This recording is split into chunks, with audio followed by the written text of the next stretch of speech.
كتبت القصيد العذب من صادق الوجدان لأمي وخواتي وبعد بالصوت أغنيها، أخص المعاني لقدركم وأجمل الألحان بليلة زواجي وفرحة العمر يهديها.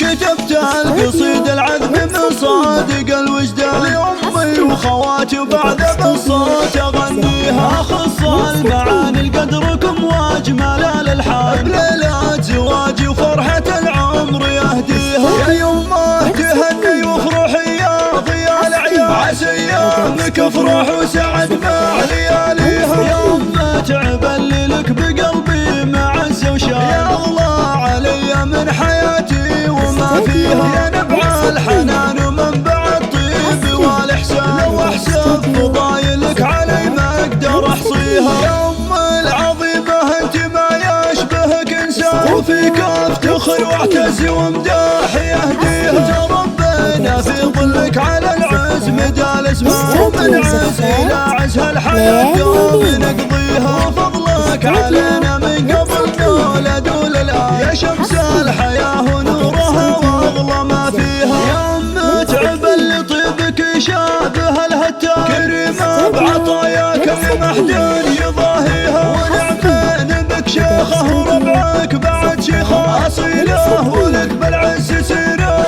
نطريها. خواتي بمقام والحبيبة بلا نقصان، وماريبهن واعتز وكلنا نغليها. والله كبير بداخل القلب والشريان، وبوجودهن زانت حياتي ومعانيها. عسى الله يحفظكم لنا يا غلا العيال، عسى سنينكم تطول والفرحة تغشيها.